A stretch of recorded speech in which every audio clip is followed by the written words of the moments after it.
मैंने सुना है आपने 2012 में एमएलए का इलेक्शन भी लड़ा, फिर जिला परिषद भी लड़ा, तो उसके बारे में अपना थोड़ा सा एक्सपीरियंस बताएं कैसा था? लोगों को ये होती है कि उनकी सोच ही गलत होती है। वो पूरी उम्र जब तक वो मरते नहीं वो सोच ही वही रहे उनकी।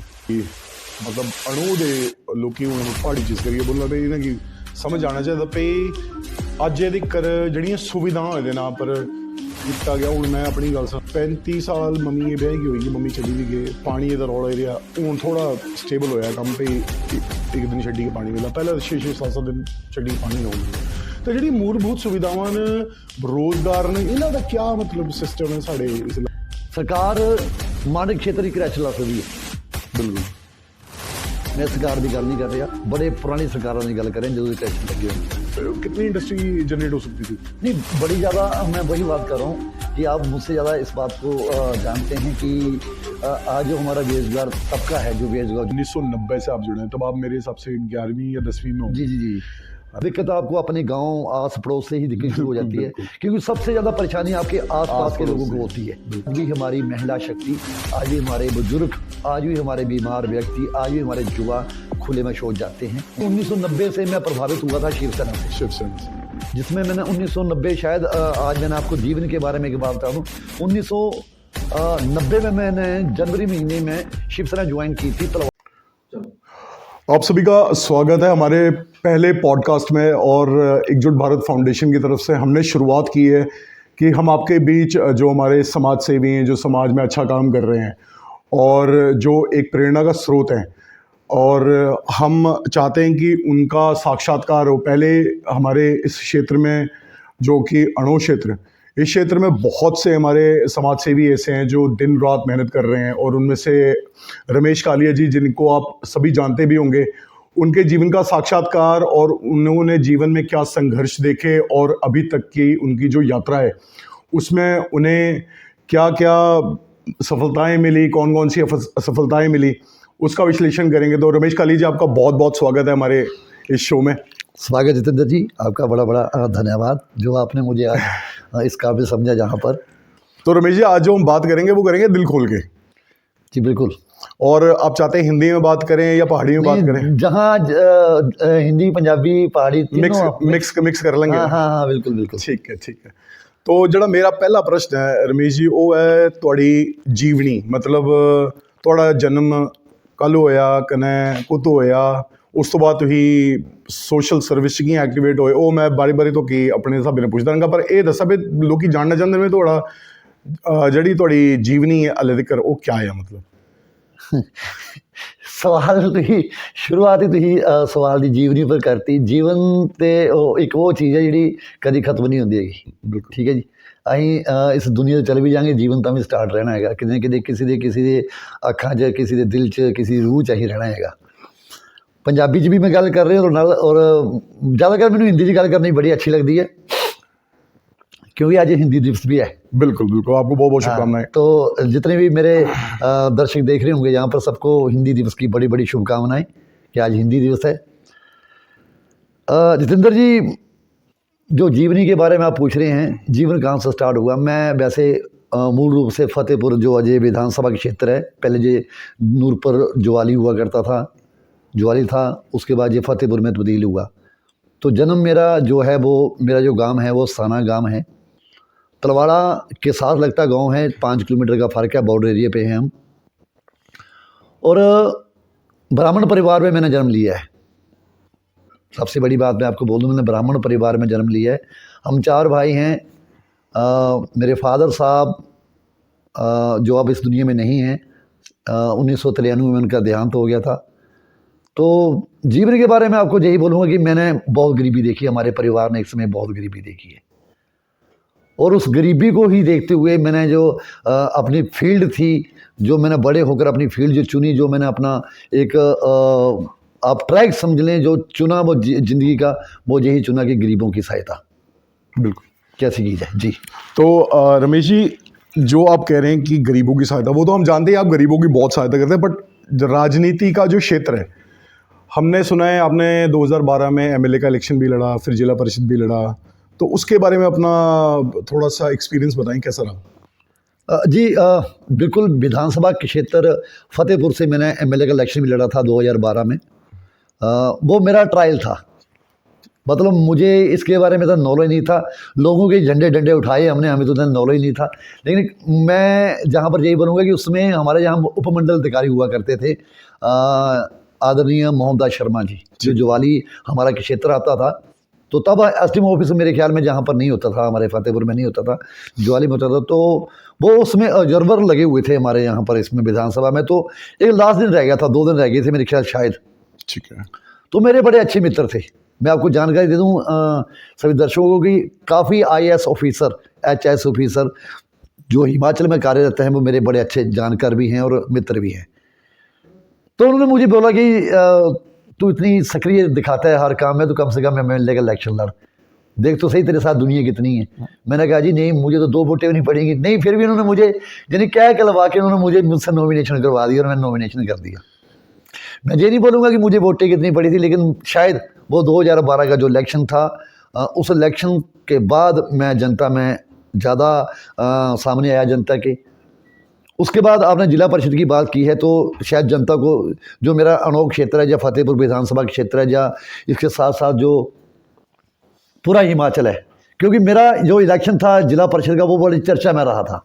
आप धरने पर भी बैठे थे, उसके बाद वो पूरी कहानी बताइए, क्या था वो चर्चा में इस तरह रहा था कि ये हमारी 15 पंचायतें थी, और जो मेरा जो वार्ड था, वो मेरा ही जो गृह क्षेत्र है स्थाना, वही वार्ड है, स्थाना वार्ड 47। तो वहाँ से मैंने जिला परिषद का इलेक्शन लड़ा, क्योंकि ये प्रेरणा में जो इलेक्शन की थी, ये मैंने अपने भाई से ली थी। मेरे भाई 2 बार प्रधान रह चुके हैं गाँव के, और 1 बार जिला परिषद भी रह चुके हैं। तो शायद सभी लोग उनको जानते हैं, पवन कालिया के नाम से सभी जानते हैं। हाँ, तो उनसे मैंने सोचा कि नहीं, मुझे लोगों ने बोला कि आप इलेक्शन लड़े, 5-7 महीने पहले बोला कि इलेक्शन लड़े जिला परिषद का। तो तब सीट कोई ये भी नहीं थी कि सीट हमारी ओपन होगी या क्या होगा, क्योंकि हम जनरल कैडर के जैसे आते थे, तो सीट हमें ओपन भी लड़नी थी। तो खुद ही चलो सीट ओपन भी आ गई। तो इलेक्शन जब मैंने लड़ा, तो मेरी 15 पंचायतें थी जो जिनमें मैंने इलेक्शन लड़ा, 7 कैंडिडेट हम थे। अब चलो समय चला गया, 3 साल हो गए हैं, लेकिन बात तो अभी भी लोगों के दिल और दिमाग में अब भी है कि मेरे साथ बड़ा धक्का हुआ था उस समय। जब अंदर गिनती चल रही थी, तो उस गिनती में मैं 1000 वोट से आगे चल रहा था।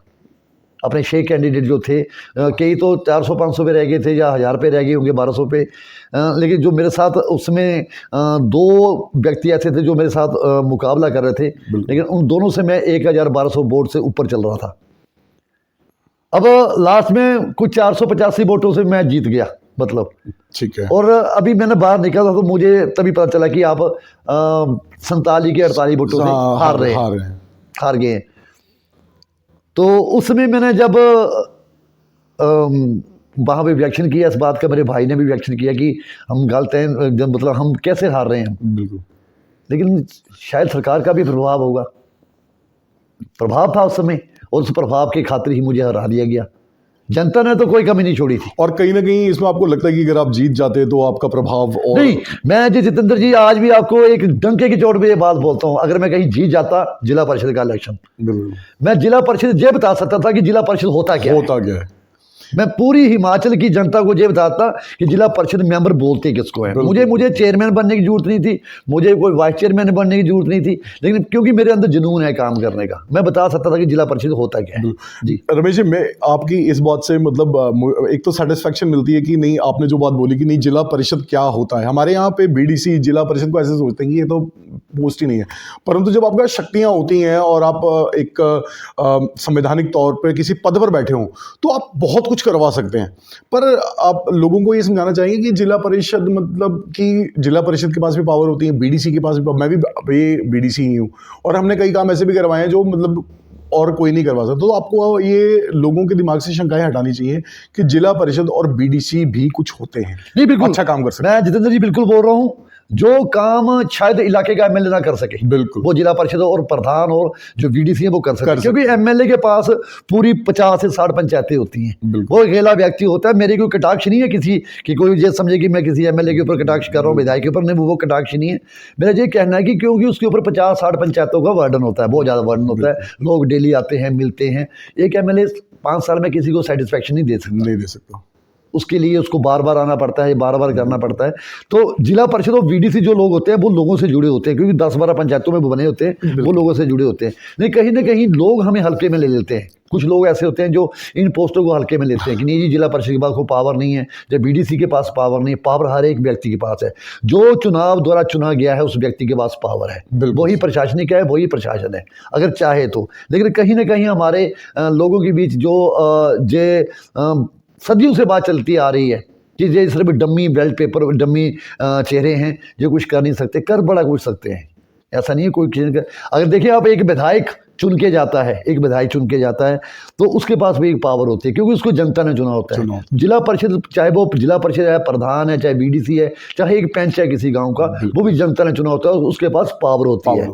तो बाकी तो आपको पता ही है। बाकी तो जिसने काम करवाना है वो तो मतलब आप जैसे, अब आपके बारे में सुनने में ये भी आता है कि किसी का मकान गिरा हुआ है, किसी का कच्चा मकान है, जिन्हें मकान नहीं मिले, आप तो उनके लिए भी तत्पर रहते हैं और उनके स्पेशली फ़ोन करके बुलाते हैं कि आप आइए, आपका ये वाला काम है। तो मतलब इसके बारे में आप बताइए कि मतलब हमारे ग्रामीण क्षेत्रों में आप इतना लोगों को जागरूक कर रहे हैं, तो आपको कहीं ना कहीं परेशानियों का सामना करना पड़ता है कि कहीं ना कहीं ऑफिसर्स आपके साथ सहयोग नहीं कर रहे, या कुछ ऐसा हुआ कभी? आप एक बात बता रहे थे 2000, जब हम वैसे बात कर रहे थे तो आपने बताया था कि ऐसे ऐसे जब आपने शुरुआत की थी, मतलब आप जब समाज सेवा वगैरह में आए तो आपकी एक एसपी हुई। हाँ, डीएसपी साहब, हाँ, तो उनके बारे में बता रहे थे। मेरी बड़ा तो अच्छा मैं था। हो चुकी थी उनसे। ठीक है। तो कहीं ना जो शुरुआत थी, शुरुआत मेरी जीवन की बड़ी संघर्षपूर्ण रही है, बहुत जीवन की। क्योंकि एक तो मैं गरीब परिवार से था उस समय, और हमें अलाउ भी नहीं किया जाता था कि हम ये काम करें। बड़ी गरीबी देखी है, लेकिन कहीं ना कुछ सीखने को मिला। कई एचएस ऑफिसर, कई आईएएस ऑफिसर जो इसमें सिस्टम को चलाते हैं, उनसे मैंने बड़ा कुछ सीखा है। आपका सवाल था कि दिक्कत आती है जब आप किसी काम के लिए चलते हैं तो दिक्कत आती है।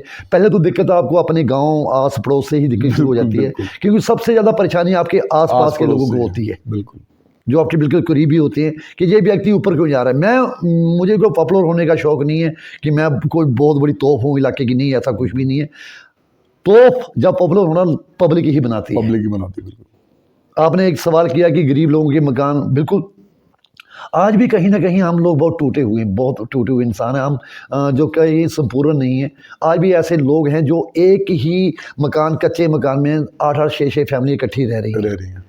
मैं आपसे भी एक जहाँ से एक बात करूँगा, कई पंचायतों में मैंने देखा है कि वहाँ लिखा हुआ था भारत स्वच्छ मिशन के तहत ये पंचायत स्वच्छ है, स्वच्छ है, लेकिन नहीं, ये कोरा झूठ है। मैं इसके लिए भी ये बोलूँगा, क्योंकि मैंने तो शायद हिमाचल प्रदेश के 12 ज़िले जो आते हैं, जिसमें कांगड़ा ज़िला है जो हमारा सबसे बड़ा ज़िला है, शायद जो मेरा सराउंडिंग एरिया है, जैसे आप शाहपुर से शुरू हो जाए, जसमा कोटला आ गया, नूरपुर आ गया, इंदौरा विधानसभा आ गई, फतेहपुर आ गई, ज्वाली, इन सभी विधानसभा के क्षेत्रों का मैंने अवलोकन किया है।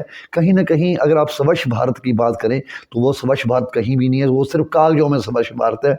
आज भी हमारी महिला शक्ति, आज भी हमारे बुजुर्ग, आज भी हमारे बीमार व्यक्ति, आज भी हमारे युवा खुले में शौच जाते हैं, उनके घरों में ऐसे वो नहीं बने। लेकिन मैं इसके लिए अगर दोषी ठहराऊं कि मैं किसी प्रधान को दोषी ठहराऊं या किसी बीडीसी को दोषी या जिला परिषद, नहीं, वो लोग दोषी नहीं है। कहीं ना कहीं सरकारें इसके लिए जिम्मेवार हैं। बिल्कुल, खानापूर्ति की जा रही है, खानापूर्ति की जा रही है, सिर्फ खानापूर्ति दिखाई जाती है कि नहीं, कागजों में दिखा दिया जी कि ये पंचायत शौचालय मुक्त स्वच्छ भारत के तहत आती है। नहीं, ऐसा कुछ भी नहीं है।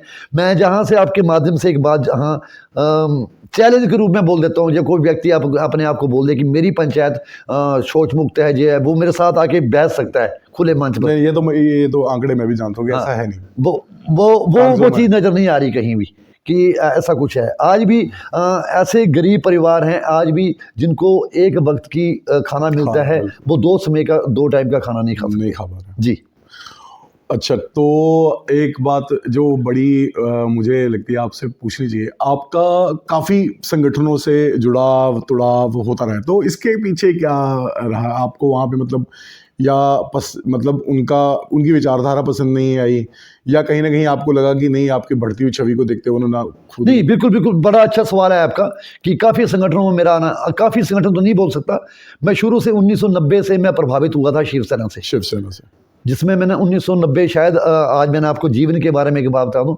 1990 में मैंने जनवरी महीने में शिवसेना ज्वाइन की थी तलवाड़ा में। तलवाड़ा में शायद जो आपके सराउंडिंग एरिया लोग जानते होंगे, एक हमारे वहाँ पे लक्ष्मी नारायण मंदिर है, तो वहाँ पे शिवसेना का एक प्रोग्राम था और मेरे ख्याल में अमृतसर से कुछ लोग आए हुए थे वहाँ पर। तो जो ये 88-89, 87-88 उस टाइम पे शिवसेना का बहुत प्रभाव था। आतंकवाद बहुत था आतंकवाद पंजाब में, बहुत तो था। उस समय शिवसेना का एक बहुत रौब हुआ करता था। बिल्कुल। तो मैं शायद स्कूल में पढ़ता था उस समय, तो मैंने उसमें वहाँ पहुँचा तो बैठे हुए थे वहाँ बहुत सभी लोग कुर्ते पजामे चिट्टे लगा के तिलक लगा के बैठे हुए थे। तो वो वहाँ बात चल रही थी तो मैंने भी बड़ी जोर से एक ललकार दी जय श्री राम के नाम से। तो जो व्यक्ति वहाँ अमृतसर से आए हुए उन्होंने पूछा कि ये व्यक्ति कौन है, तो क्योंकि हिमाचल से उस वक्त मैं ही था वहाँ पे बैठा हुआ, क्योंकि हमारा सराउंडिंग एरिया है। तो उसने मुझे पूछा कि तू कौन और कहाँ से, मैंने कहा जी ऐसे से, मैं डरा भी थोड़ा सा, मैंने कहा जी ऐसे से मैं वहाँ से हूँ हिमाचल से। तो उस व्यक्ति ने अपना केसरिया परना निकाल के मेरे गले में डाल दिया और उसने मुझे, आज भी मुझे नाम, उनका नाम ज़्यादा बिल्ला करके बोलते थे, उनको अमृतसर से थे, पता नहीं अब वो हैं कि नहीं है। तो उन्होंने मुझे अपना एक टेलीफोन नंबर दे दिया, उसमें फ़ोन तो होते नहीं थे, तो कि कभी भी तुम्हें कभी जरूरत पड़े तो इस नंबर पे कांटेक्ट करना। 1990 से मैं शिवसेना ज्वाइन की मैंने, आज भी वो चिट मेरे घर में पड़ी हुई है। उसके बाद मैंने युवा मोर्चा में काम किया, शिवसेना में मैंने काम किया युवा मोर्चा में। उसका बाद मैं युवा मोर्चा का प्रदेश का वाइस प्रेसिडेंट रहा, फिर प्रेसिडेंट बना। आजकल मैं शिवसेना हिंद में काम कर रहा हूँ, जिसका मैं प्रदेश का अध्यक्ष हूँ। रही बात संगठनों की, तो कहीं ना कहीं संगठनों ने हमें जूझ भी बहुत किया। ठीक है। अगर हम कहते हैं संगठन क्या, हमें राजनीति ने बड़ा जूझ किया, सिर्फ चेहरा देके हमें जूझ किया गया कि नहीं जी इसके पीछे बड़ी वोटें हैं, इसका बड़ा सिस्टम है, लेकिन कहीं ना कहीं हमें नकारा गया उसमें। संगठन की जो बात है वो ये बात है कि अगर आप ये लगाएं कि आपका एक सवाल था कि क्यों आप काफ़ी संगठनों में आते जाते रहे। संगठन मेरा शुरू से एक ही रहा, शिवसेना। आजकल तो शिवसेना में मेरे ख्याल 35 से 40 शिवसेना बन चुकी हैं। वो एक संगठन, एक ऐसा संगठन था जिस संगठन में काम होते थे, एक नाम था। आज अब उस समय बाला साहब ठाकरे, क्योंकि बाला साहब ठाकरे के जाने के बाद वो शिवसेना वो खंडित हो गए। और आज वो बाला साहब ठाकरे जिनका आप जिक्र अगर आप देखें यूट्यूब पे लेके जाएं या कहीं भी देखें जिक्र देखें, तो बॉम्बे में जिनकी तूती बोलती है और हिंदू हृदय सम्राट सिर्फ उनको ही बोला जाता था। इसके अलावा आज तक हिंदू हृदय सम्राट कोई व्यक्ति नहीं हुआ, जहां तक मुझे लग रहा है। मैं भी 49 का हो चुका हूँ इस समय, लेकिन मुझे नहीं लगा कि हिंदू हृदय सम्राट किसको बोला जाता था। मैं जहाँ पर कोई जातिवाद पे बात नहीं करूंगा, किसी धार्मिक उसके ऊपर बात नहीं करूंगा कि शायद कोई धार्मिक लोग मुझे ये कहें कि नहीं यार ये भड़काने वाली बात कर रहा है, लेकिन कहीं ना कहीं उन लोगों ने हिंदू धर्म के लिए बड़ा अच्छा काम किया है। बहुत अच्छा काम जी। ठीक है। और अब जो मेरा सवाल है वो रहेगा, रजत हत्याकांड में बहुत बड़ा मुद्दा हुआ था उस समय, और मेरे हिसाब से फतेहपुर में पुलिस वालों के ऊपर भी पथराव हो गया था, तो उसके बाद बड़ा इशू विषय बना था क्या हुआ क्या नहीं। और रजत की कहते हैं अभी तक मतलब उनकी बॉडी का संस्कार भी नहीं हो पाया। संस्कार मेरे ख्याल करवा दिया गया था। बड़ा अच्छा आपने मुद्दा उठाया, रजत हत्याकांड 2012 में ये कांड हुआ था, जून महीने में। एक लड़का था हमारे यहाँ फतेहपुर विधानसभा से ही, अभी भी जो उसका केस है वो विचाराधीन चल रहा है, कोर्ट में चल रहा है, जिसमें हमें भी बीच में इन्वॉल्व किया गया है।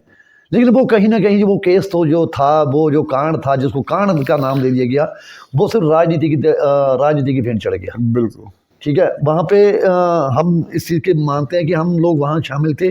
शामिल मीन यानी कि हम पुलिस का, प्रशासन का पूरा सहयोग कर रहे थे, लेकिन कहीं ना कहीं वहाँ पे जो राजनीति के लोग थे उन्होंने वहाँ पे पत्थरबाजी कर दी। उन लोगों को जो का परिवार था उनको न्याय मिल चुका था, वहाँ पे न्याय मिल रहा था। शायद जहाँ तक वहाँ पे उपायुक्त महोदय थे, उन्होंने कहा था कि आपके घर को एक परिवार को नौकरी मिलेगी और उसके साथ साथ जो फंड सिस्टम है वो भी दिया जाएगा। लेकिन लोगों ने ये देखा कि ये जो लोग थे, हम कुछ 4-5 लड़के थे वहाँ पर जो उसमें लीड रोल तो नहीं कर रहे थे, मतलब जो लोगों को समझा रहे थे, मतलब समझा रहे थे कि ऐसा कोई काम नहीं करना। लेकिन वहाँ पे फिर उन नेताओं ने पत्थरबाजी करवा दी और वो रजत हत्या कांड बन गया। आज भी वो जो केस है वो माननीय अदालत में चला हुआ है, सेशन कोर्ट में चला हुआ है, जिसके हम भुगताभोगी हैं। हम जाते हैं, हर महीने हमें तारीख पड़ती है और हमें पूर्ण विश्वास है कि हमारे साथ न्याय होगा।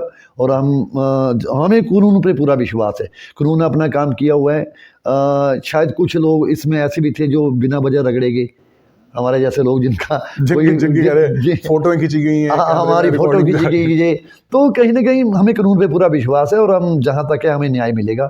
मैं यही कहूँगा कि हमें कानून पे पूरा विश्वास है जी। ठीक है। और आप गौ सेवा की भी बात करते हैं और गऊं की रक्षा किस प्रकार की जाए वो भी बात है। तो अब सरकार जो काम कर रही है, आपको क्या लगता है धरातल पर वो चीजें उतरी नहीं उतरी, या हवाई बातें थी? बड़ा आपने एक ज्वलनशील मामला मुझे बताया है, गौ सेवा। बिल्कुल। गौ सेवा, हाँ जी बिल्कुल। मेरे ख्याल में 2007 से लेकर मेरे ख्याल आज 16-17 साल हो गए जिसके लिए हम संघर्षरत रहे। मैंने बड़ा संघर्ष किया है। कई सरकारें आईं, कई सरकारें गई, सिर्फ कागजों में खाना पूर्ति की गई। पिछली सरकार थी माननीय मुख्यमंत्री जयराम जी की, उसमें ये बताया गया कि हम गौ सेंचुरी खोल रहे हैं, हम अलग अलग जगहों में, अलग अलग पंचायतों में हम गौओं का आश्रय बनाएंगे, गौशाला खोलेंगे बड़ी बड़ी। लेकिन नहीं, धरातल पे कुछ भी नज़र नहीं आया। आज की जो सरकार है माननीय सुखविंदर सिंह सुक्खू जी की, शायद इनको 1 साल ही हुआ अभी बने हुए, लेकिन कहीं ना कहीं मैं टीका टिप्पणी तो नहीं करूंगा, लेकिन आज भी अगर आप पालमपुर से शुरू हो जाएं सड़कों पे, पालमपुर से लेकर अगर आप कांगड़ा से होते हुए नूरपुर, शाहपुर, इससे होते हुए आप इंदौरा लास्ट विधानसभा में पहुंच जाएं, आज भी आपको 60,000 से ऊपर जो गौवंश है, जो हमारी गौ माता है, जिसको हम गौ माता बोलते हैं, वो सड़कों पे आपको ठिठुरती हुई नजर आएंगी। आज भी वो गौ माता जो है वो प्लास्टिक के लिफाफे खा रही है। आप मैक्लोडगंज में चले जाएं, आप धर्मशाला में चले जाएं, आप शाहपुर में चले जाएं, अब सड़कों के जहां मर्जी आप चले जाएं, आपको यही चीज़ नज़र आएगी। मैंने बहुत संघर्ष किया है, मैंने बड़े ज्ञापन दिए हैं सरकारों को, सिर्फ उन ज्ञापनों के आज तक हमें आंसर भी नहीं मिले कि हमने जब ज्ञापन दिया उसके ऊपर क्या कार्रवाई की गई, कोई आंसर नहीं मिला। हो सकता है कि आपके माध्यम से या मेरी जो हमारी टीम है उसके माध्यम से हम एक ज्ञापन अब माननीय सुखविंदर सिंह सुक्खू जी को भी देंगे, जो हमारे मुख्यमंत्री हैं, और मुझे पूर्ण आशा है कि शायद माननीय मुख्यमंत्री जी इसके ऊपर कोई कड़ा संज्ञान लें। जी।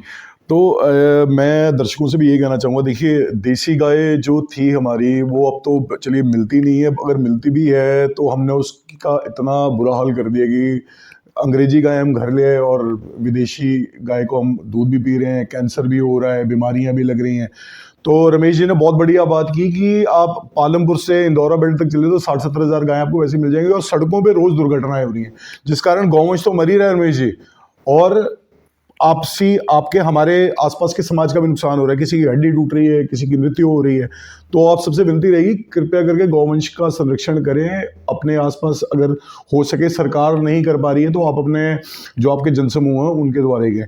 तो रमेश जी, मैं एक चलो आप लाइव चल रहे हैं तो इसमें मैं एक बात और भी बोलूँगा। कहीं ना कहीं हमारा समाज दोषी है, हमारे अपने लोग ही दोषी हैं, क्योंकि ये गायें कोई राजस्थान से छोड़ के नहीं गया, कोई गुजरात से छोड़ के नहीं गया, ये हमारी हिमाचल की गायें हैं, हमारे हिमाचल का गौवंश है। आज आप देखें, मैंने कई जगह देखा है कि मेरी नॉलेज में ये बातें आई हैं, आज रात को ठीकरी पहले लग रहे हैं, हमारे लोग जो ठीकरी पहले लगा रहे हैं। मेरे गाँव में चले जाएँ, जब अगर 30 गायें चल रही हैं तो 30 गाँव को इस साइड के लोग लाठी से पीट रहे हैं, वो उस साइड जा रही हैं, वहाँ से उस साइड के लोग उसको लाठी से पीट रहे हैं। फिर वो गायें लास्ट में मैंने देखा कई गायें, कई गौवंश हैं जिनके जे होंठ फट चुके हैं, आंखें फट चुकी हैं, कांटों के तारे से वो करंट लगा रहे हैं, लोग करंट लगा रहे हैं। ये भी हमें पता चला है, लोग करंट लगाते हैं रात को, लोगों ने करंट का एक सिस्टम बना रखा है, वो गायें वो मर जाती हैं, उनको फेंक देते हैं, हमें पता चल जाता, अब पता चल रहा है हमें।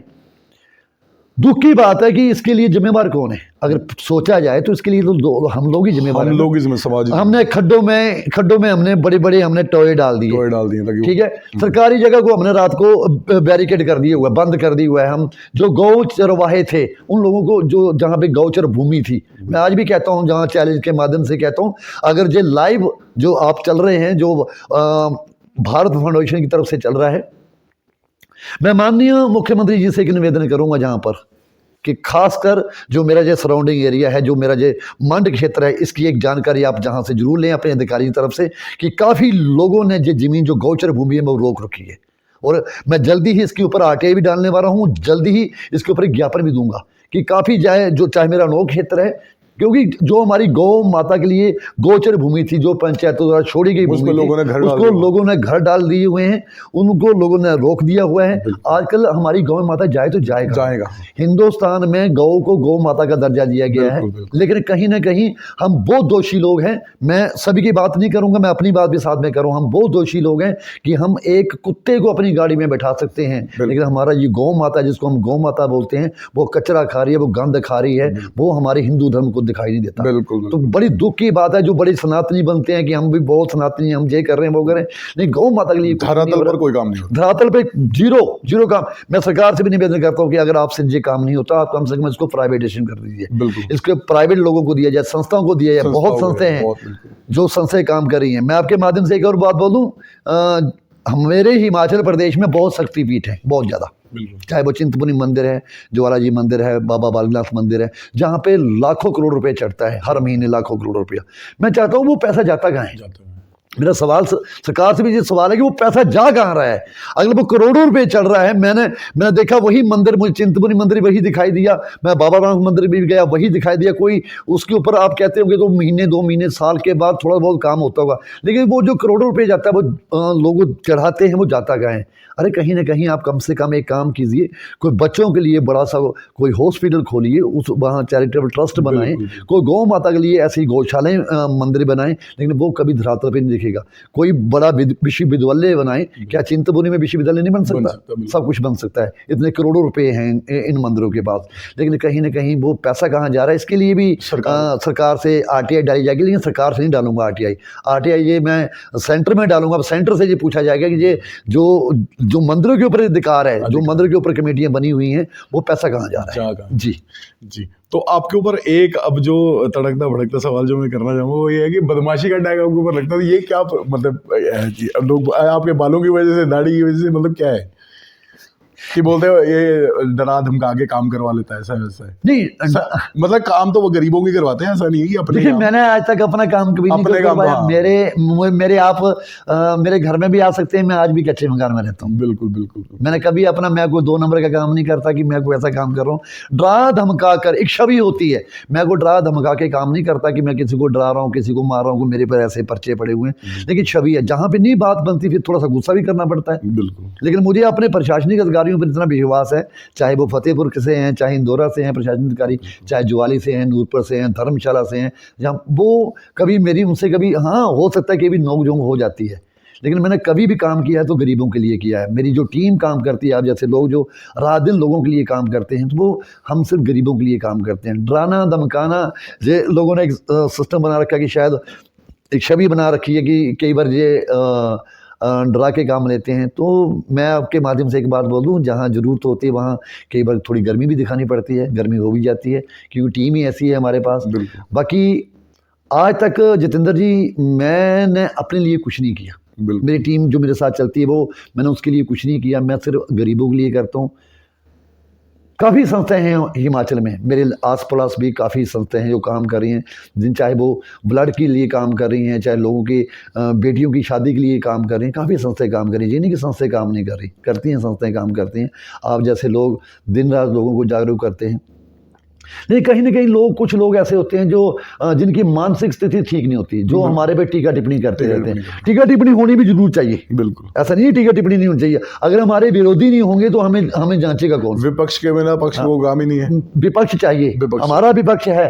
हमें पता है कि लोग हम अगर 100 में से 20 लोग हमारी प्रशंसा करें तो 80 हमारी अप्रशंसा भी करेंगे, हमारे विरुद्ध भी बोलेंगे। चाहिए, मैं चाहता हूँ कि वो बोलें, अगर वो नहीं बोलेंगे तो फिर हम काम कैसे करेंगे? लोगों ने प्रभु राम जी को नहीं छोड़ा तो आज मैं आपको ये भी बोलूंगा आपके माध्यम से कि प्रभु राम की बात चली है तो एक आपसे इस बात बोलूंगा जहाँ पर कि जो 22 तारीख आने वाली 22 तारीख है, जहाँ पर अयोध्या में बहुत भव्य राम मंदिर की वो मूर्ति प्राण प्रतिष्ठा की जा रही है।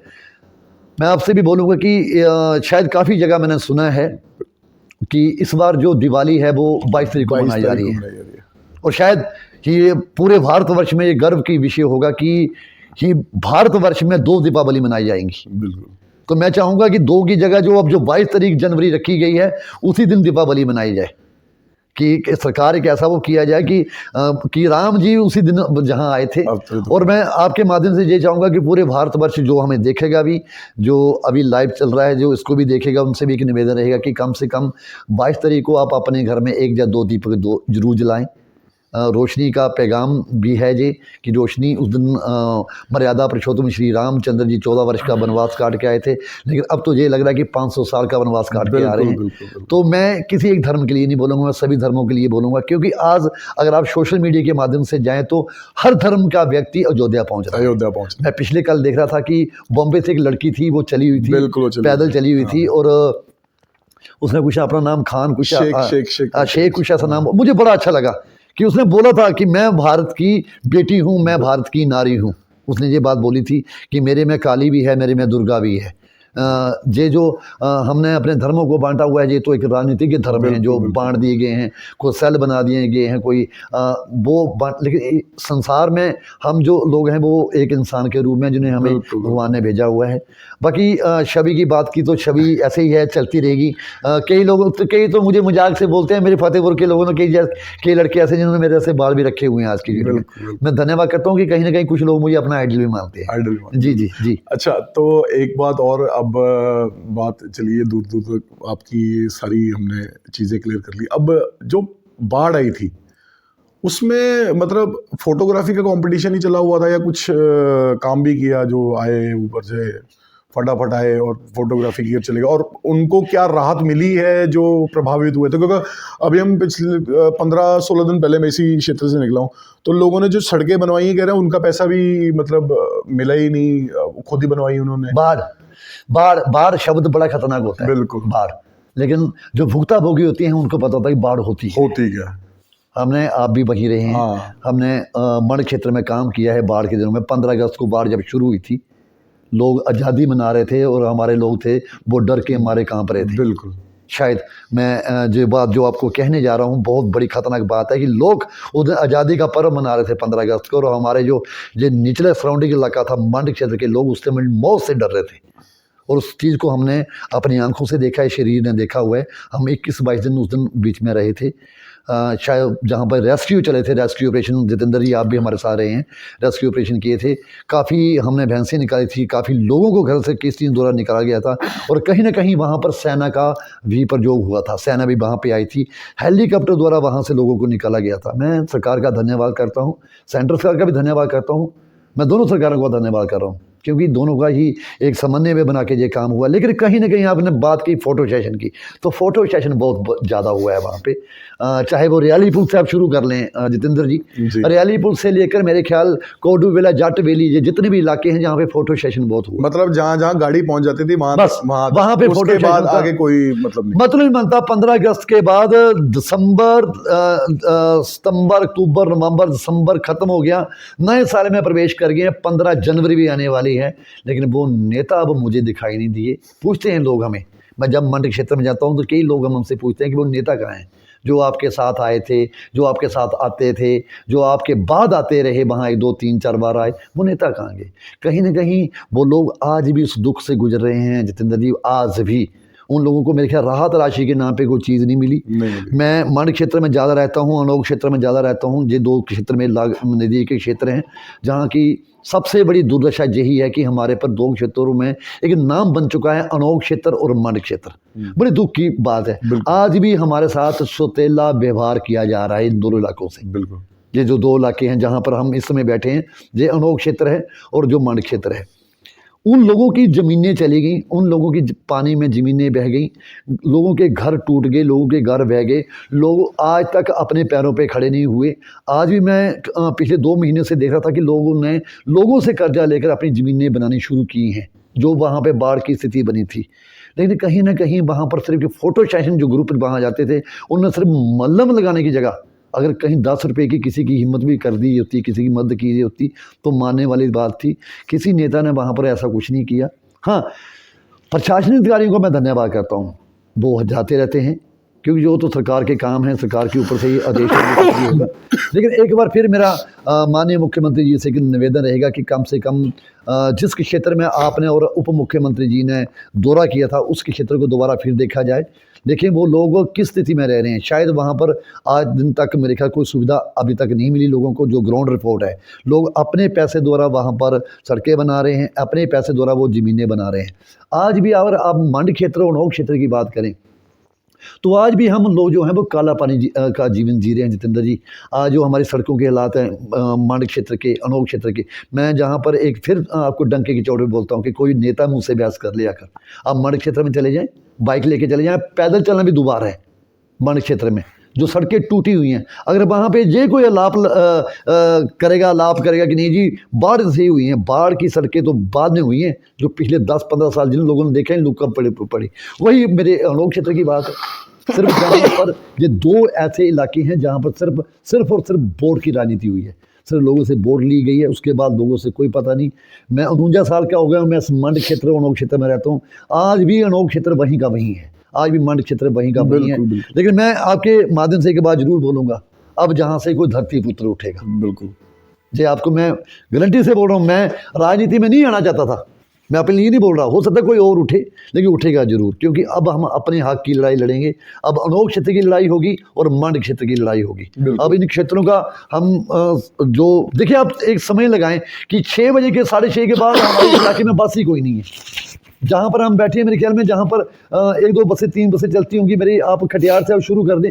खटियार से अगर आप बुडुखे की तरफ जा रहे हैं, मेरे ख्याल सुबह 9:30 बजे एक बस आती है, उसके बाद 1:30 बजे बस आती है, बिल्कुल नीचे से 9:30 बजे बस चलती है, उसके बाद 2:30 बजे बस चलती है। क्या उसके बाद दुनिया नहीं बसती जहाँ पर? नहीं, कभी हुआ नहीं। कोई लॉन्ग रूट की बस जहाँ पे नहीं है। एक पठानकोट चंडीगढ़ बस चलती थी, वो बंद करवा देगी। एक हमारे जहाँ पर बस चलती थी जसूर से पोलियो होकर तलवाड़ा के लिए, वो बंद करवा देगी। कहीं ना कहीं अगर आप ऐसे ही इन लोगों के साथ सुतेला व्यवहार करते रहेंगे तो फिर हमें आना पड़ेगा। अणो और मंड को हम अनाथ बच्चा कह सकते हैं। नहीं बिल्कुल, ये अनाथ बच्चा, अनाथालय कह सकते हैं, अनाथ बच्चा भी कह सकते हैं। जब ज्यादा रोए तो थोड़ा सा चूरन दे दो घोल के। बस मतलब कुछ एक लीडरों ने, कुछ एक व्यक्ति रखे हुए हैं जो उस समय बस लोगों से वोटो इकट्ठे करते हैं कि नहीं जी हमने ये कर देंगे, हम वो कर देंगे फलाना। अरे ग्राउंड पे आए आप, मैं बहस करना चाहता हूँ, ग्राउंड पे आए। अगर आपने ये बहस रखी है तो मैं चाहूंगा कि किसी दिन आप पूरे फतेहपुर विधानसभा के लीडरों के साथ बहस रखें। हम पूछेंगे उनसे कि आप बताएं आप क्या कर रहे हैं लोगों के लिए। लीडरों में मेरे को एक कमी और लगती है कि ये इकट्ठे नहीं होना चाहते, किसी मुद्दे पे बात ही नहीं करना चाहते, हर कोई अपनी अपनी टीम बना के घूम रहा है अलग। नहीं बिल्कुल आपने सही बोला कि लीडरों में कभी इकट्ठे नहीं होना चाहते। मैं चाहता हूं कि आप एक कभी इन सभी से मिलकर कभी एक डिबेट करवाएं, जैसे ही बड़े बड़े चैनलों में डिबेट होती है, वो आप रोज देखते होंगे, चाहे वो कई चैनल हैं बड़े जो राष्ट्रीय स्तर के चैनल हैं जिनको 200 कंट्रियाँ देखती हैं, उनमें रोज ही डिबेट होती है। वो लोग मूर्ख नहीं होते जो डिबेट किस लिए करवाते हैं, वो जानना चाहते हैं कि आप लोग क्या कर रहे हैं। आज हमारे अनोख क्षेत्रों मंड क्षेत्र की बेरोजगारी देखें, मेरे ख्याल में फतेहपुर विधानसभा क्षेत्र में देखा जाए तो 14 से लेकर 18,000 जो बच्चा है वो बेरोजगार है। उसके लिए क्या किया गया? मैं जहाँ पर एक धन्यवाद करूँगा, मेरे मित्र भी हैं और भाई भी हैं इंदौरा विधानसभा क्षेत्र से, जो हमारे मलिंदर राजन जी हैं विधायक साहब, मैं उनका धन्यवाद करूँगा कि अभी उन्होंने पिछले 264 करोड़ की रुपए की लागत से एक पेप्सी प्रोजेक्ट चलाया है, वहाँ पे जो फैक्ट्री लगी है। मैं धन्यवाद करूँगा कि वहाँ हज़ारों लोगों को रोजगार मिलेगा। तो मैं जहाँ से भी अपने विधायक से भी एक निवेदन करूँगा कि बड़े भाई साहब कम से कम फतेहपुर के लिए कोई ऐसा प्रोजेक्ट आप लगाएं। बिल्कुल, को कम से कम जो 4-5 हज़ार बच्चा हमारा धक्के खा रहा है, जो पढ़ा लिखा बच्चा है वो धक्के खा रहे हैं, लेकिन उनके लिए कोई नहीं सोच रहा। जहाँ पर आज भी हमारे बच्चे जो हैं वो जितेंद्र जी या तो बद्दी परोटी वाले जा रहे हैं, या वो टैरिस में जाके जा रहे हैं। 99 से 9,000 से ऊपर, 11,000 से ऊपर किसी को पैसा नहीं मिलता, लेकिन 8 घंटे वो लोगों से ऐसा काम लेते हैं, वो वही लोग जानते हैं। आज हमारे पास चाहे आप गगरेट चले जाएँ, सुदोगढ़ चले जाएँ, ऊना में चले जाएँ, टैरिस, मेरा संसारपुर टैरिस इंडस्ट्री एरिया बहुत बड़ी इंडस्ट्री है, बहुत बड़ी। लेकिन मेरे ख्याल में हमारे हिमाचल के किसी व्यक्ति ने वहाँ पर इंडस्ट्री लगाई, बड़ी कम लगाई हुई है। आज भी वहाँ पर बाहर के लोग ज़्यादा काम कर रहे हैं। मेरे हिमाचल का जो सराउंडिंग एरिया के लोग हैं, बड़े कम लोग वहाँ पे काम कर रहे हैं। कि क्या वो फतेहपुर में ऐसी इंडस्ट्री लग सकती है? अगर इंदौरा में इंडस्ट्री एरिया बन सकता है तो क्या फतेहपुर में इंडस्ट्री एरिया नहीं बन सकता? बिल्कुल बन सकता। नूरपुर में इंडस्ट्री एरिया बन सकता। तो मैं यही चाहता हूँ माननीय विधायक जी, आपसे भी ये निवेदन रहेगा कि कम से कम जो हमारे बच्चे हैं, बेरोजगार बच्चे हैं, जो पढ़े लिखे बच्चे हैं, शायद हमारी तो उम्र हो चुकी है, हमें तो नौकरी नहीं मिलेगी कहीं भी, नहीं कम से कम अगर सरकारी नौकरी नहीं तो कम से कम कोई प्राइवेट ऐसा प्रोजेक्ट लगाया जाए हिमाचल में, ये हमारी फतेहपुर विधानसभा क्षेत्र में, जिसमें अनोख क्षेत्र, मंड क्षेत्र, ये राजा तालाब का जो क्षेत्र है, हमारा रैन क्षेत्र है, ये हमारा जो होरी देवी का क्षेत्र है, इसमें हज़ारों बच्चे जो हैं बेरोजगार घूम रहे हैं। अगर आज हमारे यहाँ पर हिमाचल पुलिस या आर्मी की भर्ती खुली ना हो तो ये बच्चे तो पता नहीं इनका भविष्य क्या बनेगा, क्योंकि हमने तो अपना समय निकाल लिया है। तो इस लाइव के माध्यम से जो भारत एकजुट फाउंडेशन के माध्यम से मेरा एक निवेदन रहेगा हिमाचल सरकार से भी और स्थानीय विधायक से भी कि कम से कम इन बच्चों के लिए जरूर कुछ ऐसा कोई प्रोजेक्ट लेकर आए जी। अच्छा रमेश जी, एक गल ਜਿਹੜੀ मतलब अणु ਦੇ ਲੋਕੀ ਹੁਣ ਪਹਾੜੀ ਚੀਜ਼ ਕਰੀਏ ਬੋਲਣਾ ਪਈ ਇਹਨਾਂ ਕੀ ਸਮਝ ਆਉਣਾ ਚਾਹੀਦਾ ਪਈ ਅੱਜ ਇਹਦੀ ਕਰ ਜਿਹੜੀਆਂ ਸੁਵਿਧਾਵਾਂ ਇਹਦੇ ਨਾਂ ਪਰ ਕੀਤਾ ਗਿਆ। ਹੁਣ ਮੈਂ ਆਪਣੀ ਗੱਲ ਸੁਣਨਾ ਦਾ ਸਾਡਾ ਪਿੰਡ ਬਦਾਲ ਹੈ ਤਾਂ 35 ਸਾਲ ਮੰਮੀ ਇਹ ਵਿਆਹ ਗਈ ਹੋਈ ਹੈ, ਮੰਮੀ ਚਲੀ ਵੀ ਗਏ, ਪਾਣੀ ਇਹਦਾ ਰੌਲਾ ਰਿਹਾ ਹੁਣ ਥੋੜ੍ਹਾ ਸਟੇਬਲ ਹੋਇਆ ਕੰਮ ਪਈ ਇੱਕ ਦਿਨ ਛੱਡੀ ਕੇ ਪਾਣੀ ਮਿਲਦਾ, ਪਹਿਲਾਂ 6-6 7-7 ਦਿਨ ਛੱਡੀ ਕੇ ਪਾਣੀ ਨਹੀਂ ਮਿਲਦਾ। ਤਾਂ ਜਿਹੜੀ ਮੂਲਭੂਤ ਸੁਵਿਧਾਵਾਂ ਨੇ ਰੋਜ਼ਗਾਰ ਨੇ ਇਹਨਾਂ ਦਾ ਕਿਆ ਮਤਲਬ ਸਿਸਟਮ ਹੈ ਸਾਡੇ ਇਸ ਇਲਾਕੇ ਦਾ? ਨਾ ਇੰਡਸਟਰੀ ਹੈ ਨਾ ਕੁਛ ਹੈ। ਇੰਡਸਟਰੀ ਹੁਣ ਮੰਡ ਏਰੀਆ ਹੈ, ਇੱਥੋਂ ਹੋਰ ਚੀਜ਼ਾਂ ਲੱਗੀ ਜਾਂਦੀਆਂ ਨੇ ਪਰ ਇੰਡਸਟਰੀ ਦੀ ਗੱਲ ਚਾਲੂ ਕੀਤੀ ਜਾਂਦੀ ਤਾਂ ਸੜਕਾਂ ਹੀ ਹੈ ਨਹੀਂ। ਤਾਂ ਕਿਆ ਇਹਦਾ देखो बिल्कुल बिल्कुल सही गल तुसीं बोल रहे हो। सरकार मानक क्षेत्र की क्रैश ला सकती है। ਬਿਲਕੁਲ मैं सरकार की गल नहीं कर रहा, बड़े पुरानी सरकारों की गल कर रहा जो क्रैशर लगे हुए हैं। सरकार मानक क्षेत्र की क्रैशर ला सकती है लेकिन सरकार मानक क्षेत्र की कोई इंडस्ट्री नहीं लगा सकती। ਇੰਡਸਟਰੀ ਬਣਾ ਸਕਦੀ ਬਿਲਕੁਲ। अगर अज की डेट च मानक क्षेत्र दे विच ਜਾਂ ਅਣੋਖ क्षेत्र दे विच ਜਾਂ ਸਾਡਾ ਜਿਹੜਾ ਰਹਿਣ ਖੇਤਰ ਹੈ ਇਹਦੇ ਵਿੱਚ ਕੋਈ ਅਗਰ ਫੈਕਟਰੀ ਵੱਡੀ ਲੱਗ ਜਾਏ, ਕੋਈ ਵੀ ਲੱਗ ਜਾਏ ਬੰਦੀ, तो कम से कम हज़ारां बच्चों को रोज़गार मिलता। बड़े दुख और शर्म की गल है। मैं सिर्फ अपनी फतेहपुर विधान सभा ले रहा क्योंकि ये जो लाइव तो सारे दिखने हैं, मतलब भारत फाउंडेशन जो ये चला रहा है कि अपना एकजुट अपना सिस्टम चला रहा, लाइव चल रहे हैं, ये सारे दिखने हैं। लेकिन थोड़ा जिहा मैं टॉपिक चेंज कर रहा कि कहीं ना कहीं इसके लिए जिम्मेवार कौन है? आज भी मेरे जो फतेहपुर विधानसभा क्षेत्र है इसमें 14,000 से लेकर 18,000 जो बच्चा है वो बेरोजगार है। बेरोजगार बिल्कुल। वो शाम को अपने घर में कैसे रोटी खाते हैं, वो कैसे रहते हैं अपने घर में, वो कोई जवाब नहीं है किसी के पास। बिल्कुल। इसके लिए दोषी हमारी सरकारें हैं। आज बच्चे चोर बन रहे हैं। मैं दावे से कहता हूँ, आप कई जगह देख लें, कई नौजवान आप देखेंगे पुलिस कस्टडी में होते हैं, बड़ा दुख लगता है उस समय हमें कि उनके ऊपर चोरी का एलिगेशन आ देता है।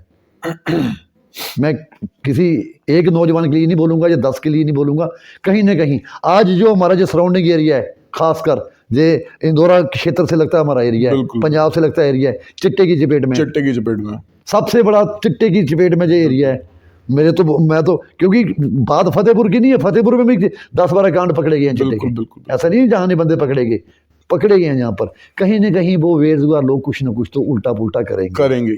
ठीक है, चोरियां करेंगे, चिट्टे की चपेट में जाएंगे, नशे की चपेट में जाएंगे।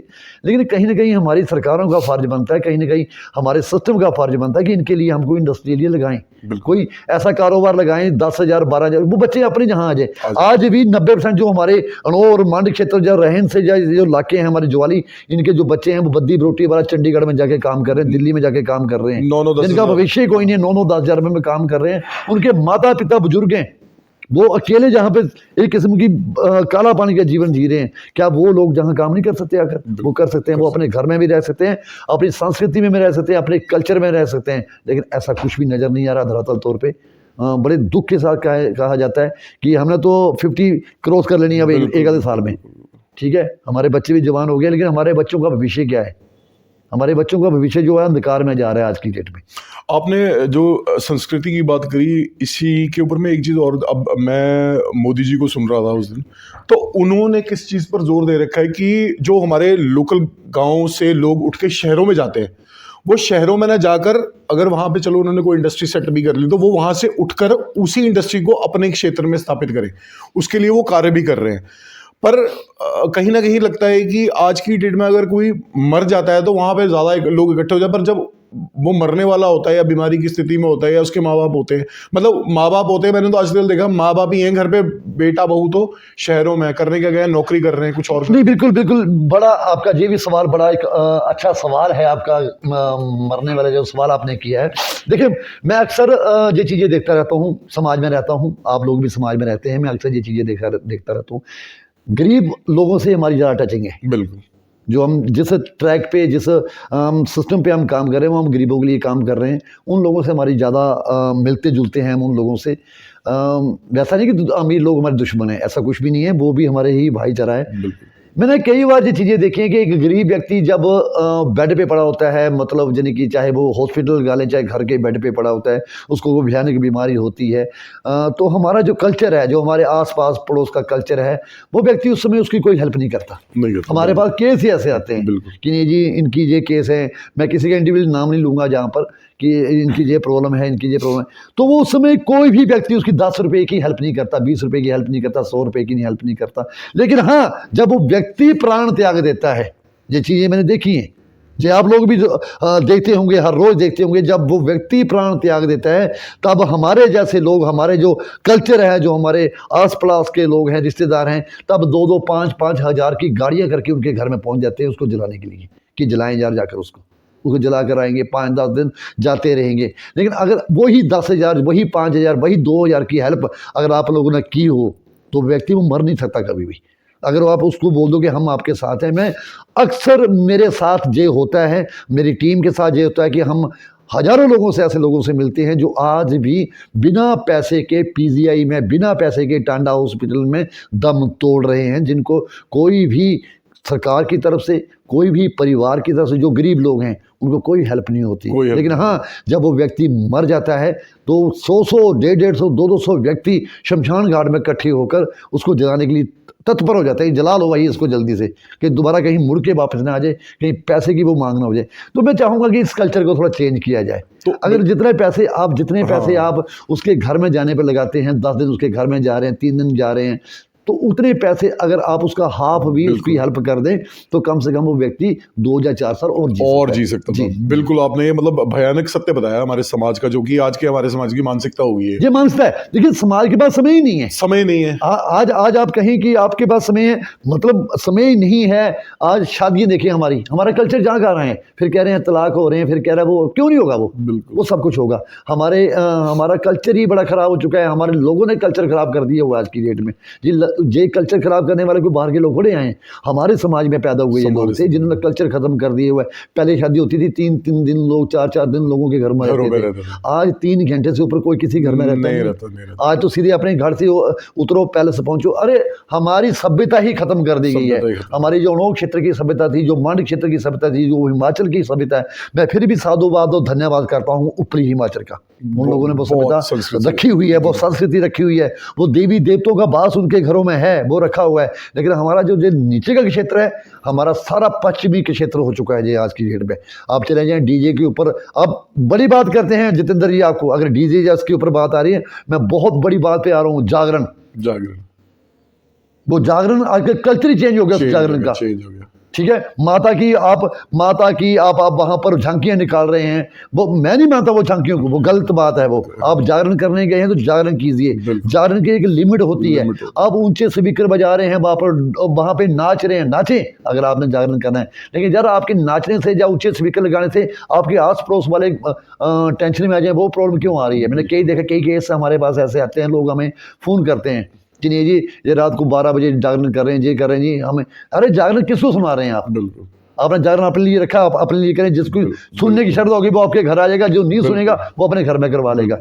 मैं जागरण के लिए ऊपर कटाक्ष ये कर दूंगा कि जल्दी ही हम इसके ऊपर भी ज्ञापन देंगे, सरकार के पास ज्ञापन देंगे कि ये जो माताओं की, ये हमारे जो देवी संस्कृति जो हमारी हैं, उनकी ये झांकियाँ निकालते हैं, ये बंद करवाई जाएं। अन्यथा हमारा हिंदू समाज, जो हमारे संगठन है, वो उसका विरोध करेंगे आने वाले समय में। ये बहुत बुरी बात है। अब घरों में चले जाएं, डीजे के ऊपर अश्लील गाने बजाए जा रहे हैं, कहाँ हमारी जनता। सुबह अगर शादी हो रही है तो वहाँ एक तरफ मंत्रोच्चारण चला हुआ है जी, और एक तरफ शराब पी के लोग डीजे पे नाच रहे हैं, तो मतलब भगवान वहाँ आएंगे आपके हिसाब से विवाहों में? मतलब आएंगे वहाँ? मैंने आपको जागरण के ऊपर बोल दिया। जागरण आप जागरण पे जाएं, जागरण पे ऐसे लोग हैं जो रात को शराब पी के जगराता करते हैं। बिल्कुल, वो लोग भी हैं जो वहां पे शराब पी के जगराता सुनते हैं, वो नाचते हैं शराब पी के। वहां पे देवी देवता कहाँ आएंगे? कोई देवी देवता नहीं आएगा। वहां पे सिर्फ एक पैसे का प्रपंड बन गया, एक पैसा इकट्ठा करने का सिस्टम बन गया कि पैसा कैसा इकट्ठा करें, 3100 चढ़ाओ, 2100 चढ़ाओ, 1100 चढ़ाओ। और मैं आपके माध्यम से एक बात और भी बोलूंगा स्थानीय पंचायतें जो मेरे साथ इस लाइव को देख रही होंगी, उन पंचायतों से भी एक निवेदन रहेगा मेरा, कम से कम आप भी अंकुश लगाएं, क्योंकि आपको लोगों ने चुना हुआ है। आप लोगों के चुने हुए प्रतिनिधि हैं। आप चाहे किसी गांव के पंच हैं, उप प्रधान हैं, प्रधान हैं, जिला परिषद हैं, बीडीसी मेंबर हैं, कोई भी है, आपका फर्ज बनता है सरकार को समय समय पर, प्रशासन को समय समय पर ये बात बताने का। अभी कुछ दिनों से, काफ़ी समय से मेरे नॉलेज में एक बात आ रही है कि जो हमारी एक संस्कृति है, जब किसी के घर में बच्चा होता है, शादी होती है, तो वहाँ पे कुछ लोग जो वो अपनी वो मांगने आते हैं, बधाई मांगने आते हैं, लेकिन वो उनके घर में अड़ जाते हैं, 1100, 11,000, 21,000 रुपये लेके जाते हैं। तो वो भी कान खोल के एक बात मेरी सुन लें, ये बात मैं आपको इस लाइव के माध्यम बता रहा हूँ, वो ये बात छोड़ दें कि हमें पता नहीं चल रहा। अब हमें पता चल रहा है, अब हम इसकी सीधी शिकायत पुलिस में करेंगे और उसी टाइम उस बंदे को पकड़वाएंगे जो किसी के घर में जाकर 21,000 या 11,000 की मांग करेगा। ये गलत बात है। चाहे आप किसी भी समुदाय से, हमें इससे कोई मतलब बनता, जो आपको बनता है, जो एक गरीब व्यक्ति 500 देने में ही सक्षम है, आप उसके घर में 11,000, 21,000 मांग रहे हैं, वो गलत बात है। खुशी आपको नहीं है बड़ी ज़्यादा, कहीं किसी शास्त्र में लिखा हुआ कि आपको बड़ी खुशी है कि आप 21,000 और 11,000 रुपये मांगेंगे? क्यों मांग रहे हैं आप? ये तो मतलब एक धंधा ही बना लिया, ये धंधा बना लिया हुआ है इन लोगों ने। जागरण में आप माता की मूर्ति वहां पे खड़ी कर रहे हैं, माता के वेश बना के आप खड़े कर रहे हैं, और वहां पे लोगों को बोल रहे हैं माथा टेके, वो फिर वहां पे आप डीजे भी चला रहे हैं, डीजे गाने चला रहे हैं, वहां पे माता की कवालियां, भेंटे चल रही है वहां पे। अगर आप इतने सक्षम हैं तो आप माता की खुद भेंटे गाएं ना, ये गलत बात है। और आप भी, ये जागरण वाले भी मेरी बात सुन लें, जो जागरण कमेटी है वो बात सुन लें। इसको आप वो उनकी बात सही है कि ये कहते हैं कि हमें गर्मजोशी से काम लेना आता है। हम गर्मजोशी से काम लेना भी जानते हैं, क्योंकि हम सरकार का भी धन्यवाद करते हैं, प्रशासनिक अधिकारियों को धन्यवाद करते हैं कि जिनके सहयोग से हम काम करते हैं, हम कानून हाथ में नहीं लेते। लेकिन हाँ, आप ये बात मेरी बिल्कुल कंठस्थ से सुन लेना कि आज के बाद हमें कहीं सराउंडिंग एरिया में हमें जागरण में कोई ऐसी चीज़ मिल गई ना, कहीं आपने कोई माता की वो निकाली होगी, तो फिर आपकी खैर नहीं होगी। हम पर्चा आपके ऊपर भी करवाएंगे और जो जागरण करवा रहा होगा उसके ऊपर भी करवाएंगे, क्योंकि ये हिंदू एक्ट, जो हिंदू हमारा एक्ट है, उसमें कहीं लिखा गया कि आप किसी देवी देवता की झांकी निकालें, आप किसी देवी देवता को भी सड़क में नचाएं, कभी आप कृष्ण भगवान बना के नचा रहे हैं, कभी आप शिव का तांडव करवा रहे हैं। आपको पावर किसने दे दिया शिव का तांडव करवाने की और कृष्ण भगवान को नचाने की? गलत बात है। और खासकर जो भगवत कथा करते हैं उनको भी मैं जान से बोल देता हूँ, एक बार वो भी याद रख लें। ये मेरी आपसे बिल्कुल चेतावनी है इसलिए तौर पे कि कभी भगवत आप कथा करें, भगवत कथा ही करें, उसमें आप कृष्ण भगवान को नचा रहे, कभी कहीं नहीं लिखा हुआ आप, वो हमारे आराध्य देवता है। आप जो बात कह रहे हैं आपने बिल्कुल मतलब ये फैक्ट है कि हम लोग अपने सभ्यता, अपने धर्म का मजाक खुद बना रहे हैं। हम कभी किसी को हनुमान जी बना दे रहे हैं, किसी को राम जी बना दे रहे हैं, और मतलब हम जाके अब ये देखिए जो धूप के पैकेट आ रहे हैं उनमें फोटोएं लगी हुई हैं भगवान की। इसका विरोध करना चाहिए, हमारे समाज को करना चाहिए विरोध, कि यही फिर कभी नाली में गिर रहा है, कभी कहीं जा रहा है, उस पर देवी देवता की फोटो बनी हुई है। तो ये चीजें जो आप बोल रहे हैं बहुत मतलब समझने वाली बातें हैं और समाज को ये समझनी पड़ेंगी, नहीं तो आने वाले समय में उपहास उड़ाया जाएगा। जितेंद्र जी, मैं आपको एक यहाँ पे बताऊं, हमारे एक संगठन ने एक कुछ समय पहले जब दीपावली हुआ करती थी तो कुछ वहाँ पे वो लक्ष्मी माता के नाम के पटाखे बनाए जाते थे, अलग अलग हमारे गणेश के नाम के पटाखे बनाए जाते थे। हमारे संगठन ने इसके खिलाफ बोला और वो संगठन की एक मुहिम थी, जो ये सारा सिस्टम बंद हो गया। आज कोई लक्ष्मी माता के नाम का पटाखा नहीं आता, आज गणेश भगवान के नाम का कोई पटाखा नहीं आता। और खासकर मैं एक बार फिर आपके माध्यम से एक बात बोल दूँ दोबारा, फिर ये चाहे डीजे वाले हैं, चाहे अपने क्या कहते हैं जागरण वाले हैं, भगवत कथा वाले हैं, उनसे मैं निवेदन करूँगा कि हमारे देवी देवताओं का खासकर किसी ने भी अपमान किया, आज के बाद कोई झांकी निकाली तो हम उसके ऊपर सीधी एफआईआर करवाएंगे, कानून को साथ में लेकर। ये मेरी आपसे चेतावनी है, इसलिए सुधर जाएं, आप सभी सुधर जाएं। आज भी समझा रहे हैं हम अपने देवी देवताओं का वो अनादर नहीं होने देंगे। इसके लिए मैं धन्यवाद करता हूँ उपली हिमाचल की संस्कृति को, जो हमारा उपला हिमाचल है, चाहे वो किन्नौर है, वो लोग वहाँ पर पूरी देवी देवताओं की वो करते हैं, नवाड़ा कहते हैं, वो नवाड़ा निकालते हैं, वो पूरी करते हैं, वो कभी अपनी देवी देवताओं का आराध्य का वो अपमान नहीं करते। और हमारे और सबसे ज्यादा जो त्रस्तियां हैं, सबसे ज्यादा दुर्घटनाएं वो सभी निचले के क्षेत्र में हो रही हैं, इसके क्षेत्र में होती हैं। पालनपुर से नीचे चले हैं, रोज कोई आप अखबार निकाले, एक्सीडेंट हो रहा है, स्कूटर पे मोटरसाइकिल पे बच्चे मर रहे हैं, कुछ हो रहा है। क्यों हो रहा है? क्योंकि आप अपने देवी देवताओं के अनादर कर रहे हैं। तो हम हिंदू समाज में नहीं, मतलब हम हिंदू के लिए बोल रहे हैं, हम सभी के लिए बोल रहे हैं। हम तो जो आपने अभी हमें चाय पिलाई है इसके लिए आपका बड़ा बड़ा धन्यवाद, क्योंकि ठंडी बहुत थी और जो चाय आपने इसमें गरम गरम चाय पिलाई उसके लिए आपको बहुत बहुत साधुवाद। जी आप वो कुछ कह रहे थे, आप बोलना चाहते थे कि ऐड करना था जो मैंने आपसे प्रश्न किया था कि राजनीति, पैसा और जो लोगों को लगता है कि रोजगार है या समाज सेवा है, तो मतलब उसी पे नहीं, बात कर रहे हैं। मैं जे बड़ी बड़ी गाड़ियां, बड़ा बड़ा ये सब कुछ कैसे आ रहा है 5 साल में? लोगों को ये चीज सोचनी भी चाहिए। जितेंद्र जी, मैं ये चाहूँगा कि जो लोग गलत भ्रांतियाँ अपने दिमाग में रखते हैं बिल्कुल हमारे आपके बारे में, सभी के बारे में, बिल्कुल। क्योंकि लोग दो तरह से सोचते हैं। सोचते हैं बिल्कुल। कुछ लोगों को ये होते हैं कि उनकी सोच ही गलत होती है, वो पूरी उम्र जब तक वो मरते नहीं वो सोच ही वही रह जाती है उनकी, वो मरने के बाद ही समाप्त होती होगी सोच। समाप्त होती तो अगर आपने ग्राउंड लेवल पे देखना है तो हमें देखें, आकर बिल्कुल। ग्राउंड लेवल पे देखें कि हम किस तरह काम काम करते हैं। करते हैं। ठीक है, हमारा काम करने का तरीका क्या है, हम लोगों से मिलते हैं, हम ऐसे ऐसी जगह जाते हैं जहाँ 5-5 किलोमीटर हम पैदल जाते हैं, 6-6 किलोमीटर पैदल बिल्कुल। जाते हैं, उन लोगों से उनके दुख सुख में हम शामिल होते हैं जाकर। सेवा भाव की बात तो बड़ी दूर रह गई है आज। अगर सेवा भाव की बोल रहे हैं, राजनीति सेवा भाव से बड़ी परे चली गई है। सेवा भाव होता था आज से 10-15-20 साल पहले। बिल्कुल। ठीक है, मैं इसके लिए किसी विधायक को या किसी एमएलए को या किसी मंत्री को या किसी सरकार को गलत नहीं बोलूँगा यहाँ पर कि वो ये बात अपने दिल पे लगा ले कि हम उसके ऊपर कटाक्ष कर रहे हैं, ऐसा कुछ भी नहीं है। सेवा के लिए अगर आप आए हैं ना, तो सेवा ग्राउंड पे आए हैं आप, ग्राउंड पे सेवा करें आप लोगों के दुख सुख में शामिल हों, लोगों को पूछें कि क्या उनके साथ चल रहा है। जैसे बेरोजगारी के मुद्दा मैंने उठाया था कि बेरोजगारी कैसे चल रही है। मैं पूरी फतेहपुर की विधानसभा की बात नहीं कर रहा, पूरी हिमाचल की बात कर रहा हूँ। हिमाचल में आज भी बहुत बड़ी जो सबसे बड़ी जो बात है वो है बेरोजगारी की। बेरोजगारी बहुत ज़्यादा है। हमारे ऐसे बच्चे हैं जो बड़े बड़े ऊंची क्लासों तक पढ़े हुए हैं, लेकिन वो अपने घर में बैठे हुए हैं, उनको नौकरी नहीं है।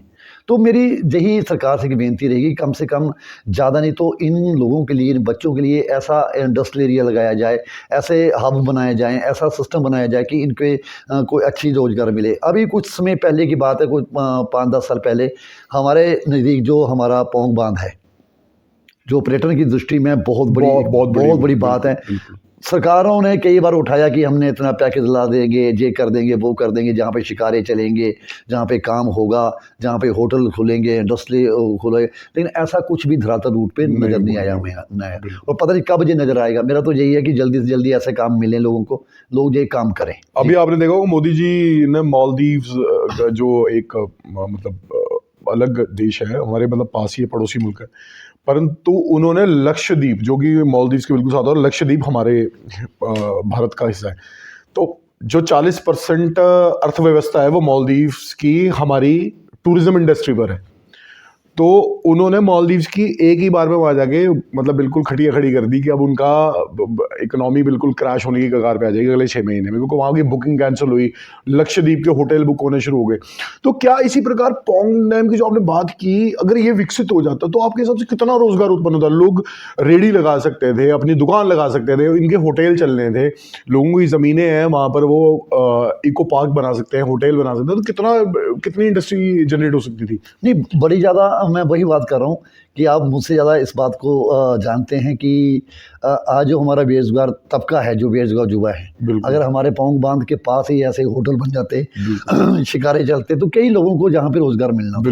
लेकिन वो आज तक सिर्फ धरातल रूप पे सिर्फ कागजों में रह गया है, कभी ऐसा नहीं हुआ। अभी कुछ समय आप पहले देख रहे होंगे, अखबार के माध्यम से आपसे पढ़ा था, कोई इको कोई सिस्टम चला है, वो मैं पढ़ रहा था, मैंने फेसबुक पे भी डाला था कि एकूंजा गांव जो है वो प्रभावित हुआ। तो कहीं ना कहीं आप देखेंगे कि पौंग बांध विस्थापित, आज भी जो पौंग बांध विस्थापित, वो बेचारे वो धक्के खा रहे हैं, जिनको राजस्थान में मुरब्बे मिलने थे, शायद वो फाइलों में दुब के रह गए हैं, उनको कहीं मुरब्बे नहीं मिले। पौंग बांध विस्थापितों की कमेटियां बनी, उन्होंने बड़े एजिटेशन किए, कई सरकारों के आगे एजिटेशन किए कि हमें वहाँ मुरब्बे दिलाए जाएं, क्योंकि उजड़ने का जो दर्द होता है वो वही लोग जाते हैं जो उजड़ते हैं। बिल्कुल। अब आप देख रहे हैं कि हमारे जहाँ गग्गल एयरपोर्ट का विस्तारीकरण हो रहा है, उसको बड़ा बनाया जा रहा है, और वहाँ पर भी ये पता चल रहा है अखबार के माध्यम से कि वहाँ भी लोग एजिटेशन कर रहे हैं कि उनको ना उजाड़ा जाए वहाँ से, क्योंकि वहाँ पर भी जब वो कोई व्यक्ति अपना एक मकान बनाता है तो उसको अपनी पूरी उम्र की कमाई उस पर लगा देता है, लेकिन जब उसको उजाड़ा वहाँ से जाता है तो वो कहीं ना कहीं जो वो दुख दर्द वो जानता है। मैं कोई विस्तारीकरण के विरोध में नहीं हूँ, जो सड़कें बन रही हैं मैं उनके विरोध में नहीं हूँ, लेकिन कहीं ना कहीं सरकारों को ये चीज़ जरूर अवश्य सोचनी चाहिए कि आप उन लोगों के लिए कर क्या रहे हैं। विकास हो लेकिन प्रकृति के साथ छेड़छाड़ ना हो, वहाँ के लोगों को परेशानी ना हो, तो इसका भी ध्यान रखना चाहिए। देखिए, प्रकृति के साथ छेड़छाड़ तो अभी रुकी कहाँ है? बिल्कुल। मैंने आपको पहले पहाड़ों के पहाड़ काट दिए। काट दिए गए, पहाड़ों के पहाड़ कट गए हैं। आज आप देखिए हमारे देवताओं की जो हमारे देवी देवता हैं उनके आप चित्रों को देखें, उनकी फ़ोटो को देखें तो आपको नालियों में मिलती पड़ी मिलेंगी, जिनको हम आराध्य देवता मानते हैं। उनका कहीं ना कहीं जागरणों में उनका उनकी वो निकाली जाती हैं, झांकियाँ निकाली जाती हैं, नचवाए जाते हैं। मैंने कई जागरणों में देखा वहाँ शिव तांडव किए जाते हैं। ये गलत बात है। मैं इनके द्वारा इस मुद्दे पर तब आया हूँ कि ये चीज़ें बंद होनी चाहिए। दुनिया का जो आज सैटेलाइट है वो हमारे सूर्य तक पहुंच चुके हैं और चंद्रमा तक आपने देखा, चंद्रयान का वो जो हुआ था सफल प्रशिक्षण हुआ था और पूरे वर्ल्ड में हाहाकार मच गई थी कि हिंदुस्तान का एक ऐसा सिस्टम बना है। इसके लिए मोदी जी का मैं धन्यवाद करता हूँ कि उन्होंने जो हमारे वैज्ञानिक जिन्होंने इतनी बड़ी कोशिश की और हमारा शायद वो सूर्य ग्रहण की जो हमारी वो परिधि है वहाँ तक भी वो चीज़ पहुँच चुकी है जो उन्होंने भेजा है और शायद वो दोबारा शायद हो सकता है वो वहाँ पहुँच भी जाए। तो दुनिया विकसित हो रही है, अब दुनिया कहाँ से कहाँ जा रही है, लेकिन हम लोग वहीं के वहीं बैठे हुए हैं। तो राजनीति सेवा है। राजनीति सेवा तब है जब आप राजनीति को सेवा समझे तब। लेकिन हम लोग नहीं समझते, बस वही वो हम चाटुकारिता लोगों के साथ घिरे रहते हैं कि लोग चाटुकारिता करते रहते हैं और हम वहीं के वहीं रह जाते हैं। हाथ जोड़ने की आपने बात कही थी कि व्यक्ति को 5 साल के बाद हाथ न जोड़ने पड़े किसी का कि मुझे दोबारा वोट करें। जनता खुद बोले कि आप खड़े हों, हम आपका दोबारा प्रतिनिधि चाहते हैं। जी तो आखिरी प्रश्न था, लेकिन हमारी अब बातें जब चल रही हैं आपके साथ आनंद आ रहा है बात करने का, मतलब और मैं तो यही कहूँगा कि आपसे बात करके बहुत अच्छा लगा और बहुत कुछ सीखने को भी मिला। अब जो आपने एक बात बताई थी कि 1990 से आप जुड़े हैं, तब आप मेरे हिसाब से 11वीं या 10वीं में होंगे। जी है ना। तो उस समय से आप संघर्ष कर रहे हैं और आगे बढ़ रहे हैं और हम शुभकामनाएं देते हैं आपको आपके आगे के भविष्य के लिए। और एकजुट भारत फाउंडेशन आपका धन्यवाद ही है कि आपने हमें समय दिया और आप आए। जी जितेंद्र जी बहुत बहुत धन्यवाद। जो आपका जो एकजुट भारत फाउंडेशन है बधाई का पात्र है कि आपने अनोख क्षेत्र में इतनी बड़ी अलख जगाई है कि लोगों को एक बात समझ आए, लोग थोड़ा सा उस दिशा से थोड़ा सा जो भटक चुके हैं, मैं चाहता हूं कि फिर उस लय में आएँ। और कहीं ना कहीं मैं दोबारा फिर इस टॉपिक पे एक थोड़ा सा समय लूँगा आपको कि अब नेतृत्व करने का समय आ गया है। अब नेतृत्व करने का समय आ गया, क्योंकि हमेशा मैं आपको वो बोल रहा था हमारे आदरणीय बलदेव चौरी जी जिनको टिकट मिली थी और वो इलेक्शन वो हार गए थे, काफ़ी वोटों से मेरे ख्याल थोड़ा बहुत फ़र्क था, मार्जिन से वो हार गए थे। लेकिन आज वो व्यक्ति एक दुकान कर रहे हैं, शायद करियाने की दुकान करते हैं, मिलता हूँ मैं कभी कभी उनसे, तो दुख लगता है कि उनको आज तक सरकार ने जो हमारी जो उस समय की पार्टी थी उन्होंने उनका दरकिनार कर दिया, पूछा ही नहीं उनको। क्योंकि इस जो हमारा जो क्षेत्र है इस क्षेत्र की हमेशा अनदेखी होती आई है। लेकिन कहीं ना कहीं आज का जो युवा पीढ़ी है वो बदल चुकी है। आज आप सर्वेक्षण करवाएं, अनोख क्षेत्र का सर्वेक्षण करवाएं, जब मंड क्षेत्र का सर्वेक्षण करवाएं, ग्राउंड रिपोर्ट लें, तो कहीं ना कहीं जो आपके युवा लोग हैं, जो युवा पीढ़ी है, हमारे जैसे युवा पीढ़ी है, वो बदल चुकी है। वो चाहते हैं कि कोई नया नेतृत्व हो और हमारे इलाके से हो। बाकी बड़ा बड़ा धन्यवाद कि आपने मुझे आज इतना समय दिया, जहां पर मैं आपके माध्यम से सभी लोगों से रूबरू हो रहा हूं। और मैं चाहूँगा कि जब भी मेरी ज़रूरत होगी पूरे इलाके के लिए, पूरी विधानसभा के लिए, मैं और मेरी टीम और भारत एकजुट फाउंडेशन जो है वो आपके साथ खड़ा है और हमेशा आपके साथ रहेंगे। बिल्कुल। और मैं दर्शकों का धन्यवाद करना चाहूँगा जो आपने हमें सुना, और हमारा यही प्रयास है कि आप सुने हमारे जो समाज सेवा के क्षेत्र में जो लोग कार्यरत हैं और बिल्कुल निस्वार्थ भाव से सेवा कर रहे हैं, आप उनके जीवन को समझें, आप उनको आदर्श भी माने जो हमारी युवा पीढ़ी है, और अपने समाज में आप अच्छा कार्य करें। इसी के साथ अगली बार और किसी के साथ जो इसी प्रकार रमेश कालिया जी की तरह पूरे ग्राउंड लेवल पे अच्छे काम कर रहे हैं उनके रूबरू होंगे। धन्यवाद। जय श्री राम।